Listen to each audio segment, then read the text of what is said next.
Hello students, this is standard 6 subject chemistry, and in this your screen you can see the chapter's name which we are going to study in standard 6. So let's start with chapter number 1, introduction to chemistry. So science plays an important role in our daily lives. Science हमारी daily की life में, हर रोज़ की ज़िंदगी में काफ़ी important role play करती है. The application of science has provided us with numerous benefits that have made our lifes better. Science का जो एप्लीकेशन है इसकी वजह से हमें बहुत सारे बेनिफिट्स मिलते हैं. So from the toothpaste to clothes, from fans to refrigerators, all are the gift of science. Without science, our modern world would not have been so modern. The word science comes from the Latin word scientia, which means knowledge. So what is the meaning of this Latin word scientia? Answer is knowledge. In general, science is the system of acquiring knowledge. So student, this line is the definition or in general definition of science, that science is a system of acquiring knowledge about natural processes around us, such as day and night, growth of trees, formation of curd from milk and so on. Means in generally science एक system है knowledge को acquire करने का, knowledge को gain करने का about natural processes, जो हमारे आसपास नेचुरल प्रोसेसेस होती रहती है. For example day and night, growth of trees, formation of curd from the milk, so on. This system of acquiring knowledge is mainly based on the observation and experimentation. ये जो knowledge acquire करने का system भी है majorly depend करता है observation और experimentation process के through. The people who carry out various experiments to study science are called scientist. Means ऐसे लोग जो बहुत सारे एक्सपेरिमेंट करते हैं साइंस को पढ़ने के लिए, उनको साइंटिस्ट बोला जाता है. The two main branches of science are physical science and natural science और life science. These two are further divided into various branches such as physics, chemistry, bio. And chemistry is a branch of physical science that deals with the characteristic and composition of various forms of matter along with the changes they undergo. और chemistry physical science की एक ऐसी branch है जो different matters के characteristic और उनके compositions के साथ में डील करती है, और साथ ही वो किस तरह के चेंजेस से होकर गुजरते हैं उनके बारे में भी डील करती है. And here in activity 1 there is one list is given of some products that we are using in our daily life. So in this activity you have to just find these products in your house, and then you have to read the ingredients of this product that is written on the product's cover, and you have to write the at least 2 chemical compounds or chemical ingredient which are written on this product's covering. Now we will go through the historical perspective of chemistry. So by 1000 BCE, ancient civilization had developed technologies that would eventually forms the basis of various branches of chemistry.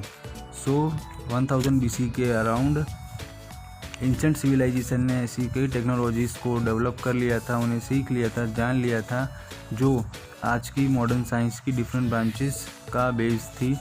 और ये चीज़ें include करती हैं, ये knowledge technologies include करती हैं कि ओर से मेटल को किस तरह से निकाला जाता है, पॉटरी कैसे की जाती है, वाइन को फर्मेंटेशन प्रोसेस कैसे की जाती है, एंड मेडिसिन्स, परफ्यूम और मैन्युफैक्चरिंग सोप्स एंड ग्लास को बनाने के लिए प्लांट्स में से किस तरह से केमिकल्स को एक्सट्रैक्ट किया जाता है, ये टेक्नोलॉजीज़ डेवलप हो चुकी थी. During the medieval period many people were involved in ancient practice of alchemy. तो मेडिवल पीरियड के दौरान कई लोग थे जो इस एल्केमी की मेन एंशिएंट प्रैक्टिस में इन्वॉल्व हो चुके थे. The study and attempt of transmutation of non metal into gold. और ये इनकी मेन पर्पस था कि ये किसी भी मेटल को गोल्ड में किस तरह से कन्वर्ट कर सकते हैं. इस मेथड के पीछे वो अपना ध्यान ज़्यादा लगा रहे थे. Alchemy proved to be unsuccessful. जो ये एल्केमी थे जो अपने इस नॉलेज का यूज़ कर रहे थे वो अनसक्सेसफुल हुए, और gradually scientists began performing experimentation. Gradually, scientists began performing experiments and recording their results, setting the stage for the modern chemistry. और धीरे धीरे करके साइंटिस्ट लोगों ने एक्सपेरिमेंट्स को परफॉर्म करना स्टार्ट किया, उनके रिजल्ट्स को रिकॉर्ड करना स्टार्ट किया, जो कि मॉडर्न केमिस्ट्री का स्टेज तैयार कर रहा था। ये एक्टिविटी मॉडर्न केमिस्ट्री की शुरुआत कर रही थी। फिर इसके बाद में रॉबर्ट बॉयल नाम के एक साइंटिस्ट ने क्लियर डिफरेंशिएशन क्रिएट किया बिटवीन केमिस्ट्री एंड एल्केमी, जो उन्होंने अपने वर्क, अपनी बुक में, इसका नाम था स्केप्टिकल केमिस्ट, उसमें एक्सप्लेन किया हुआ है। स्केप्टिकल का मतलब ये होता है ऐसा पर्सन जो किसी चीज़ पर डाउट करता है और उसके रीजनिंग को फाइंड आउट करने की ट्राई करता है, उनके आंसर्स को एक्सपेरिमेंटेशन के थ्रू समझाने की ट्राई करता है, उसे स्केप्टिकल केमिस्ट कहा जाता है। जब while both alchemy and chemistry were concerned with the matter and its transformation, जब alchemy and chemistry ये दोनों ही मैटर और उसके ट्रांसफॉर्मेशन, उसके फॉर्म चेंज करने के बारे में ज़्यादा कंसर्न थी, उस टाइम पर केमिस्ट ऐसे लोगों को कहा जाता था कि जो लोग साइंटिफिक मेथड का यूज़ करते थे अपने कामों को एक्सप्लेन करने के लिए। दैन इसके बाद केमिस्ट्री एक एस्टाब्लिश्ड साइंस बन गई थी। Chemistry became an established science with the work of some scientist. और उन साइंटिस्ट के नेम यहाँ पर नीचे कुछ एक्सप्लेन किए गए हैं, उनके वर्क्स के साथ में है, like Antonio Lawrence Lavoisier. He developed the law of conservation of mass, the foundation of which was careful measurement and quantitative observation. Means Antonio Lawrence Lavoisier ने ये law of conservation of mass दिया था। इसका मतलब ये कि मास कभी destroy नहीं होता और क्रिएट नहीं कर सकते, मास हमेशा एक फॉर्म से दूसरे फॉर्म में कन्वर्ट होता है, क्योंकि उन्होंने ये चीज़ क्लियरली वेरी केयरफुल मेजरमेंट्स किए थे और क्वांटिटेटिव ऑब्जर्वेशन किए थे। मीन्स क्वांटिटेटिव मेजरमेंट्स मीन्स होता है जिसमें हम किसी पर्टिकुलर अमाउंट को ऑब्जर्व करते हैं, जिसमें एक्सपेरिमेंट की स्टार्टिंग में कितनी अमाउंट हमने ली थी, कितनी क्वांटिटी में प्रोडक्ट्स लिए थे या कोई मेटल लिया था, और after doing the experimentation process के बाद में रिज़ल्ट क्या आता है और उस रिज़ल्ट की क्वांटिटी क्या रहती है, उसके बारे में स्टडी की जाती थी। तो ये कम्प्लीटली पूरा एक्सपेरिमेंटेशन एंड उनके रिजल्ट्स के बेस पर डिपेंड करता था।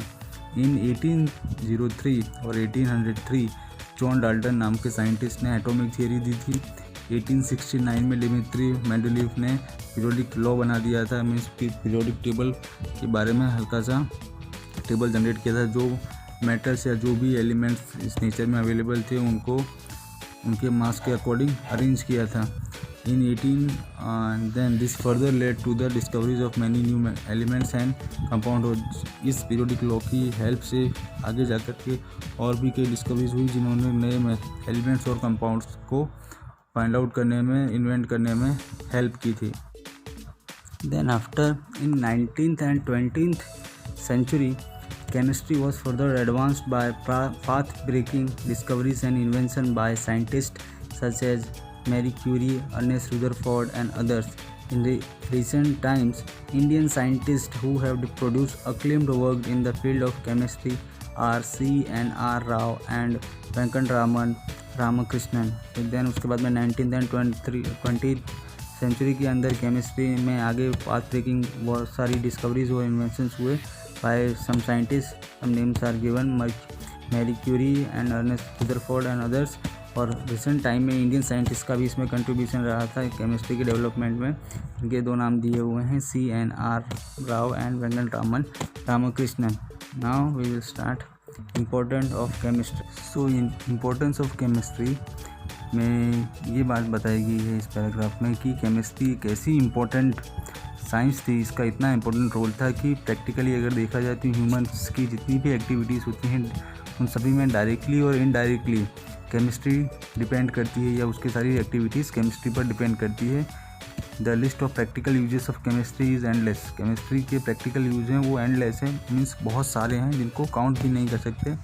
और एस्पेक्ट्स ऑफ आवर लाइफ, हमारी लाइफ के जो सारे एस्पेक्ट्स हैं, like agriculture, food processing, food preservation, clothing, shelters, hygiene, health, transportation, lightning, heating, things of daily use and entertainment are influenced by chemistry. ये सारे जितने भी फील्ड्स के नेम हमारे दिखाए गए हैं वो सभी केमिस्ट्री से इन्फ्लुएंस हुए हैं, मीन्स केमिस्ट्री की हेल्प से डेवलप हुए हैं। Now in this page the great scientists who has contributed in the chemistry are given. First name is Henry Cavendish, who produced hydrogen and carbon dioxide gas in his laboratory. In Joseph Priestley, he discovered some gases including oxygen, sulfur dioxide and carbon monoxide. And then third one is Anthony Lawrence Lavoisier. He named the gases oxygen and hydrogen. The oxygen and hydrogen gases were discovered by this Joseph and Henry Cavendish, but the name was given by Anthony. And Anthony also given the law of conservation of mass, means he has given this law that mass cannot be destroyed and cannot be created. It can be only converted from one form to another form. Then comes John Dalton, who has proposed the atomic theory. Next is D.L. Mendeleev, Dmitry Mendeleev. He designed the periodic table of elements, and Marie Curie, she isolated the radium and polonium elements individually. Then comes J.J. Thomson. He discovered and identified the electron. P.C. Ray, he was the chemist and founder of Bengal Chemical Pharmaceutical Company, India's first pharmaceutical company. Then Ernest Rutherford, he discovered the nucleus of atom. Then next scientist is S.N. Bose. S.N. Bose, he was the theoretical physicist and he is best known for his work on quantum mechanics in the early 1920s, providing the foundation for Bose-Einstein statistics and theory of Bose-Einstein condensate. The next scientist is C.N. Rao. He worked mainly in solid state and structural chemistry. Then last one is Venkat Ramakrishnan. He studied the structure and function of ribosome. Now we will study application of chemistry in different fields. First field is agriculture. Food supply depends on the development and application of advanced technique and method of agriculture. To increase crop yield, scientists have developed chemicals such as fertilizers, pesticides, insecticides, fungicides.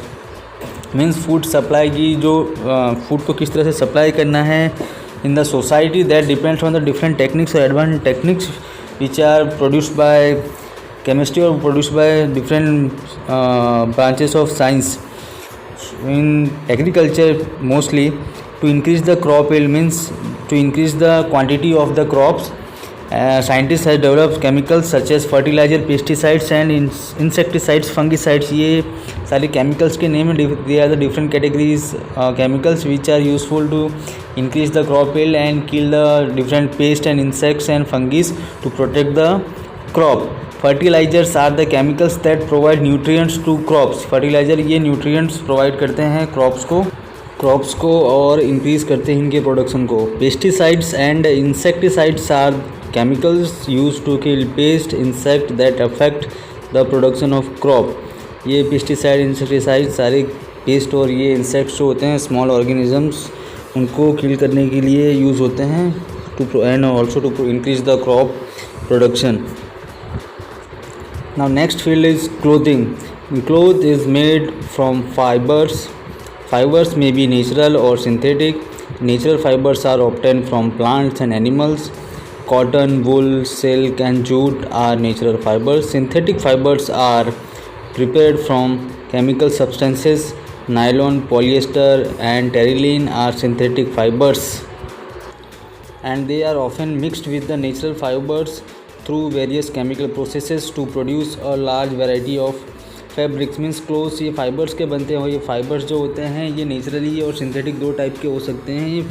और जो natural fibres होते हैं उनको हम plant से animal से obtain कर सकते हैं. लाइक एग्जांपल में cotton, wool, silk, jute and natural fibres दिए हुए हैं. And synthetic fibres they are prepared from the chemical substances like nylon, polyester, terylene are the synthetic fibres example. And they are often mixed with, और ये अक्सर जो होते हैं इनको मिक्स कर सकते हैं नेचुरल फाइबर्स के साथ में, और सेमी सिंथेटिक फाइबर्स भी बनाए जा सकते हैं. So in this way we can produce large variety of fabrics. Next field is food. So chemists help to process, package, preserve, store and distribute food and drinks. तो ये chemist जो होते हैं ये फूड की इस तरह की प्रोसेसेस में हेल्प करते हैं, लाइक ये पैकेजिंग करने में, फूड को प्रिजर्व करने में, स्टोर करने में एंड फूड को डिस्ट्रीब्यूट करने में, ड्रिंक्स को डिस्ट्रीब्यूट करने में केमिस्ट्री की बहुत ज़्यादा इंपॉर्टेंस है। And they make food and drinks safe, economical and appearing to consumers.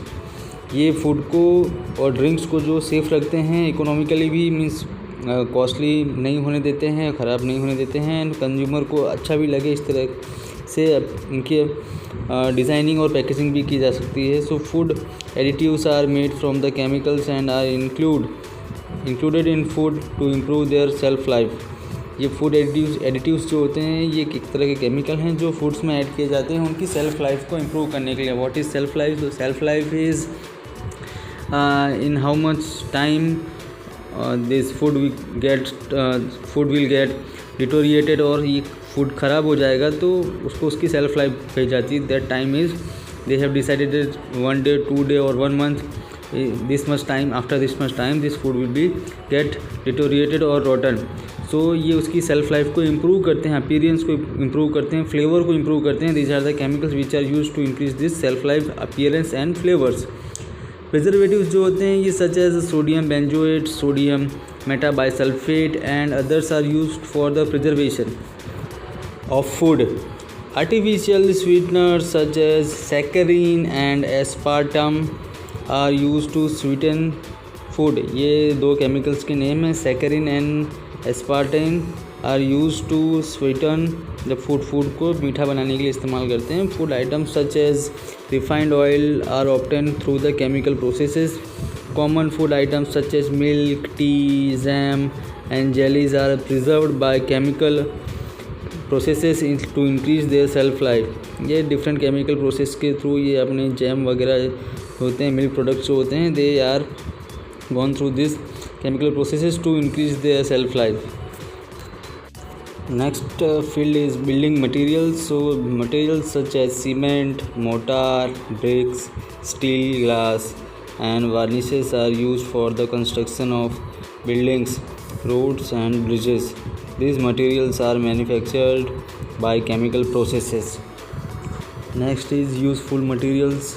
The application of chemistry has helped in the growth of various industries. As a result, many kinds of useful materials such as synthetic rubber, plastics, synthetic fibers and synthetic dyes have been developed with the help of this knowledge of chemistry.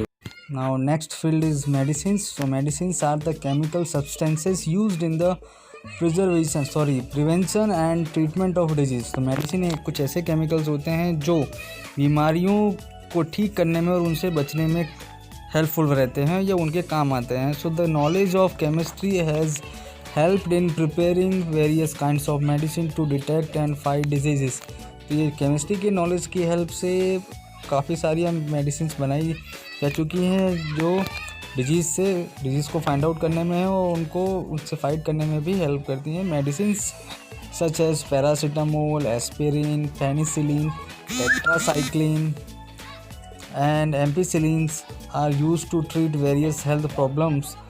तो ये कुछ medicine के name दिए हुए हैं और ये different health problems से डील करने में हेल्पफुल हैं। तो some drugs have help to completely eradicate small pox and almost eradicate polio. Improved health care has also increase the average life span of the human beings. तो ये कुछ बीमारियों के नाम दिए हैं जो कई सालों से इंडिया में थी और जो अब पूरी तरह से उनको इरेडिकेट मतलब ख़त्म कर दिया गया है। उनके एग्जांपल्स में स्मॉल पॉक्स एंड पोलियो के दो बीमारियों के नाम दिए हुए हैं जो आज इंडिया में ऑलमोस्ट पूरी तरह से ख़त्म हो चुके हैं। और ये जो मेडिसिन होती हैं, improved health care has also increase the, और जो ये हेल्थ केयर पूरा सिस्टम है हमारा मेडिसिन का या मेडिकल साइंस का, वो इसमें जो ये इम्प्रूवमेंट आई है, इस इम्प्रूवमेंट की वजह से इंसान की जो लाइफ स्पान है वो बढ़ चुकी है। मीन्स इंसान की जो एवरेज उम्र है, ज़िंदा रहने की कैपेसिटी है, वो पहले की कंपैरिजन में, पुराने टाइम की कंपैरिजन में ज़्यादा हो चुकी है। Now next field is metals and alloys. So many metals are extracted from their ores by chemical methods. तो कई ऐसे मेटल्स हैं जिनको उनके ओर्स में से, उनके जो अर्थ से जो उनका कंपोजिशन वाला स्टोन मिलता है या मटेरियल रॉक्स मिलते हैं, उनको ब्रेक डाउन करके पाउडर्स बना करके उनमें से प्योर मेटल्स को एक्सट्रैक्ट किया जाता है, निकाला जाता है। सो ये सारी प्रोसेस के लिए काफ़ी सारी केमिकल मेथड्स का केमिकल्स का यूज़ किया जाता है। So this metals have a wide variety of important use of industry for industry and consumer product और इंडस्ट्री के अंदर ये मेटल्स का काफ़ी सारा यूज़ होता है डिफरेंट प्रोडक्ट्स बनाने में। Also the alloys of metals find application in various products such as machines and automobiles. Means machines और ऑटोमोबाइल्स को बनाने में, इस तरह के प्रोडक्ट्स बनाने में मेटल्स का काफ़ी ज़्यादा योगदान है। Now next field is cosmetics and the other consumer products. So cosmetics are the products applied to the human body for beautifying the appearance and for cleansing. Means ये कॉस्मेटिक जिस तरह के केमिकल्स हैं, इस तरह के प्रोडक्ट्स हैं जो ह्यूमन बॉडी को ज़्यादा सुंदर और अच्छा अपीयरेंस दिखाने के लिए, उनको क्लियर करने के लिए, क्लीन करने के लिए बॉडी स्किन को इसमें इस्तेमाल होते हैं। कॉमन कॉस्मेटिक्स इंक्लूड, नॉर्मल जो कॉस्मेटिक्स होते हैं उनमें टैल्कम पाउडर आ जाता है, creams, lotions, lipsticks, eyes shadows, shampoos, perfumes, hair style gel, all these are the prepared using the chemical process. ये सारे केमिकल प्रोसेस की हेल्प से बनाए जाते हैं। Talcum powder is made from a mineral called talc. ये talc नाम के एक मिनरल से टैल्कम पाउडर बनाया जाता है। And many items of daily use such as soaps, detergents, plastics, papers, inks, glass are made with the help of chemical processes.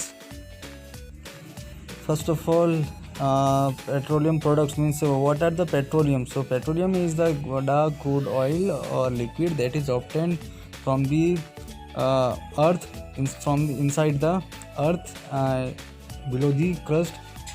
First we dig the crust and then we take out or bring out the this dark material or dark oil, and from this oil we can make different kinds of products, different kinds of materials like petrol, diesel, kerosene, and different other products we can made with the help of this products. So a variety of products obtained from the petroleum are called petrochemicals, and they include the petrol, diesel, kerosene, LPG, drugs and medicines, dyestuffs, plastics, paints and varnishes, explosive, pesticides, etc.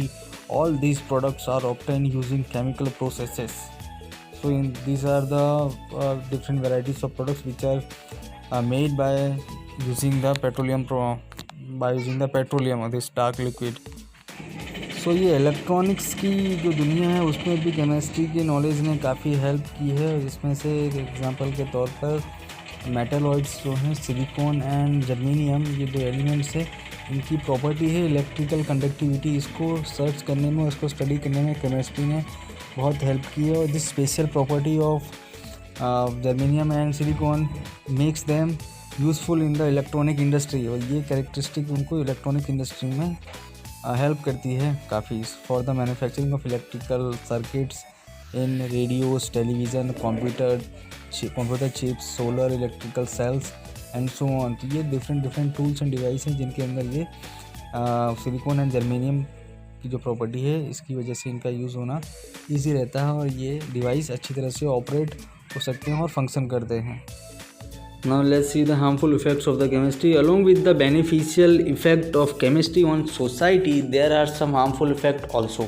Increased pollution. So chemical processes in the industry produces harmful smokes, poisonous gases and toxic waste products that cause both air and water pollution. Harmful pollutants cause many diseases in human beings as well as in plants and animals. तो chemicals की ये process जो industry वगैरह में होती है, इनसे smoke, poisonous gases, toxic waste वगैरह निकलता रहता है जो वाटर को, एयर को और ख़राब करता है। एंड ये पॉल्यूटेंट्स जो होते हैं ये काफ़ी डिजीज़ भी क्रिएट करते हैं ह्यूमन बींग्स में एज वेल एज प्लांट्स और एनिमल्स के अंदर। Next harmful effect is depletion of natural resources. So application of depletion means वैसे होता है कि कमी हो जाना। So application of chemistry has increased industrialisation. तो ये केमिस्ट्री का जो यूज़ जैसे जैसे होना स्टार्ट हुआ वैसे वैसे इंडस्ट्री वाली जो कंपनियां हैं उनका बढ़ना ज़्यादा स्टार्ट हो गया है। तो इसी को बोलते हैं industrialisation. And this has caused depletion of our natural resources such as forest, minerals, petroleums and coals, and has also damaged our environment. For example, deforestation has caused an increase in the carbon dioxide concentration of the atmosphere, which has caused a rise in the temperature. Means ये deforestation की वजह से carbon dioxide gas की concentration जो amount है वो atmosphere में बढ़ गई है, जिसकी वजह से ये टेम्परेचर राइज की प्रॉब्लम इंक्रीज़ हुई है. और it has also resulted in less rainfall भी कम होगी, less rainfall, and due to increase consumption of fossil fuels such as coal, petrol. Fossil fuels मतलब जो फ्यूल्स ज़मीन के नीचे से मिलते हैं या ज़मीन के नीचे से निकाल करके पेट्रोलियम्स के बाय प्रोडक्ट के फॉर्म में यूज़ किया जाता है. सो जिनकी वजह से इनका एक्सेसिव यूज़ होने की वजह से ये एग्जॉस्टेड हो गए, मतलब ये धीरे धीरे करके ख़त्म होते जा रहे हैं ये जितने भी फोसिल फ्यूल्स हैं वो. So moreover the burning of this fuels is increase the pollution level in the air. और इन सारी फोसिल फ्यूल्स को बर्न करने से पॉल्यूशन जो होता है वो एयर में इंक्रीज़ होता है. Next harmful effect is destructive weapons. तो chemistry finds use in the development of explosive such as, मतलब केमिस्ट्री ने एक्सप्लोजिव ये जो धमाके करने वाले डिवाइस जो होते हैं उनमें भी केमिस्ट्री ने अपना कंट्रीब्यूशन दिया हुआ है. इसमें TNT ट्राई नाइट्रोटोल्यूइन और RDX रिसर्च डिपार्टमेंट एक्सप्लोजिव, ये दो बहुत ही इंपॉर्टेंट केमिकल्स हैं जिनका यूज़ एक्सप्लोजन करने के लिए, ब्लास्ट करने के लिए यूज़ होता है. And other deadly weapons such as the atomic bomb and hydrogen bomb. So all this have been developed for use in the mining and national security. ये सारी चीज़ें नेशनल सिक्योरिटी के लिए, और जो माइनिंग्स होती हैं ज़मीन को खोद करके उसके अंदर से एक कोयला वगैरह निकाला जाता है तो वहाँ पर इस्तेमाल किया जाता है. सो हाउएवर इफ़ मिसयूज, लेकिन अगर इनका मिसयूज़ करना स्टार्ट कर दिया गया एक्सप्लोजिव और वेपन्स का, तो can cause massive destruction to life and properties. Life और प्रॉपर्टीज़ दोनों के लिए ये काफ़ी घातक साबित होगा अगर इनका मिसयूज होना स्टार्ट हुआ तो. Now we will learn about the chemistry laboratory. So chemistry laboratory is a place where experiment in chemistry are performed. A student needs to understand the proper way of working in chemistry lab. She और he must know the proper use of each piece of equipment and the chemicals to be used. So she or he must also be aware of the precautions to be observed while working in laboratory. General instructions for working in laboratories are following. So while performing experiment in laboratory, the following directions must be kept in mind. First instruction: a lab coat, a matchbox, soap, duster and small towel are must for every students. Never forget, second number is never forget to bring with you the laboratory, the textbook of consultation, the practical book for recording the results. Third number is read the experiment to be done in advance and thoroughly understand the procedure. तो पहले experiment को ठीक से देख लेना चाहिए, read कर लेना चाहिए एडवांस में, और प्रोसीजर को ठीक से देख लेना चाहिए. Then 4 number is always keep the apparatus and the working table clean before starting the experiment. Arrange the apparatus required for the experiment. 6 number is do your work patiently and confidently in the laboratory. If you face any difficulty, approach your teacher for guidance. 7 number, after completing the experiment, thoroughly clean the workspace and the glassware that has been used. Always put away everything including the apparatus and the reagent bottle in order. तो ये काफ़ी important point है कि आपका experiment जो है वो पूरी तरह से कंप्लीट हो जाए तो आपके वर्क प्लेस को आपको क्लीन करना है, ग्लास वेयर्स को भी क्लीन करना है और उनको अपनी अपनी पोजीशंस पर रख देना है. Make sure that the glass and water taps have been turned off after use. और इस चीज़ का ध्यान रखना है कि आपका गैस बर्नर और वाटर टैप बंद हो जाने चाहिए या खुले नहीं छोड़ने चाहिए.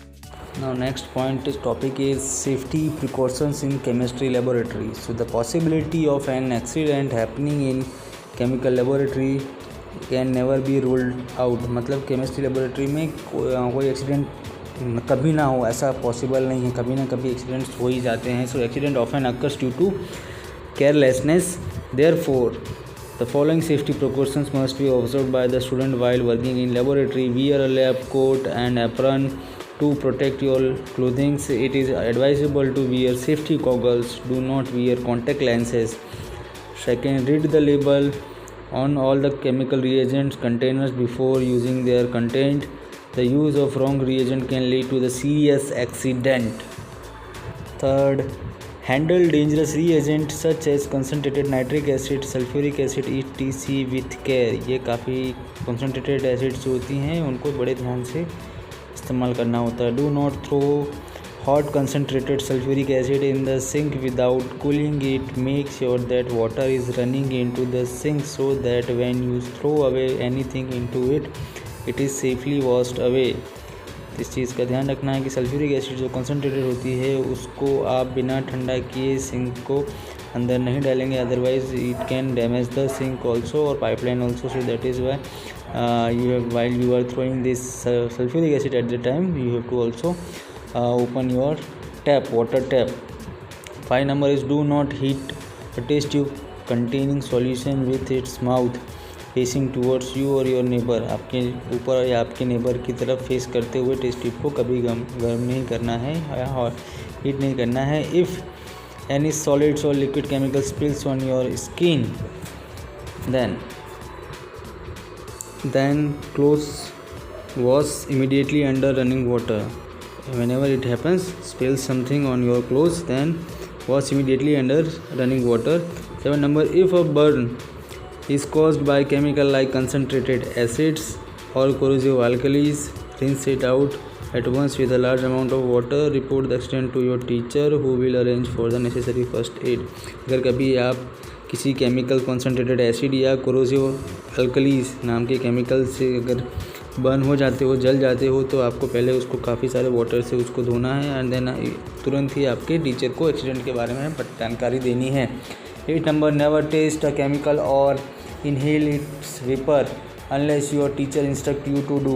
कभी भी किसी भी केमिकल को आपको टेस्ट नहीं करना है एंड इनहेल नहीं करना है, अंदर सांस में नहीं लेना है जब तक कि आपका कोई वेपर को सांस में नहीं लेना है जब तक कि आपका टीचर आपको ऐसा करने के लिए ना कहे.